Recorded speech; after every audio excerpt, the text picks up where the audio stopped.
અરવલ્લી અને સાબરકાંઠા જિલ્લામાં વરસ્યો વરસાદ। મોડાસા, માલપુર અને શામળાજી પંથકમાં સવારથી જ વરસાદ। હિંમતનગરમાં પણ વાદળછાયા વાતાવરણ બાદ વરસાદ।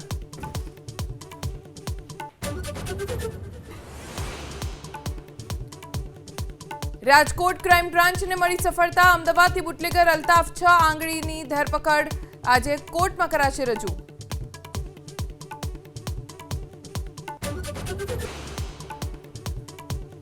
ઈરાન પાસે પરમાણુ હથિયાર ન રાખવાની શરત પર અમેરિકા મક્કમ। હોર્મુઝને તુરંત ખોલવાની ટ્રમ્પની માંગ। અમેરિકા હટાવશે નાકાબંધી।